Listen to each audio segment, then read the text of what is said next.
This is a PLC class, Lab 2, demonstration of a basic start-stop station to control two motors.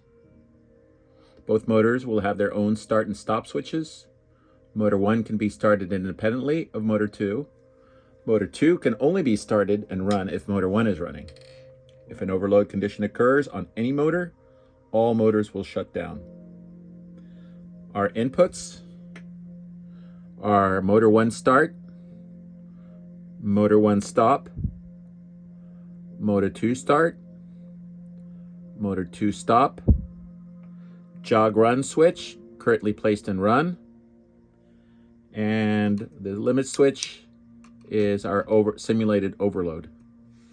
Our outputs: Motor 1 coil energized, Motor 2 coil energized, overload tripped, Motor 1 on, indicator light, Motor 2 on, indicator light, and both motors off, indicator light. And it's currently indicating both motors off as both motors are off.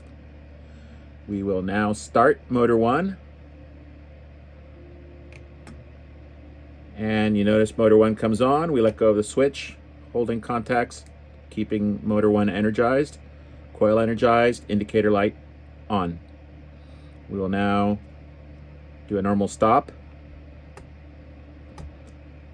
Pushing stop, motors remain off, and indicator light indicating both motors are off. We're now going to restart Motor 1. Normal start. Motor 1 energized. And we will simulate an overload. Overload indicator light on, both motors secured. Let go, overload is clear, but motors remain off.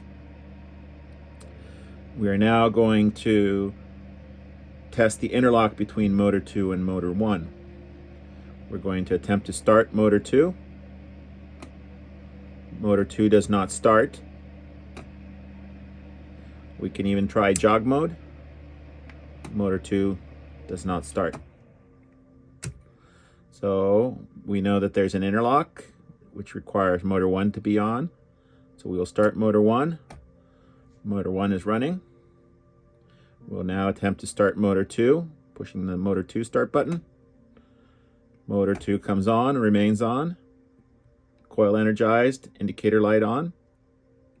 Okay. Now we're going to test the interlock by turning off Motor 1, which we just do a normal stop of Motor 1. And not only does Motor 1 stop, but Motor 2 also starts. Both motors are off, as indicated by the light. We will now start Motor 1. We will switch to jog mode, and we will run Motor 2 in jog mode. So as we push the start button, Motor 2 will come on.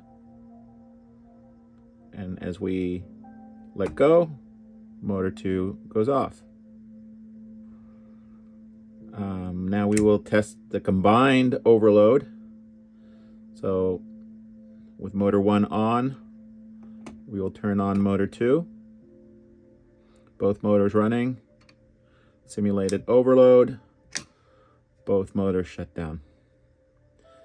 That now concludes our demonstration of the two-motor start-stop with jog and interlock.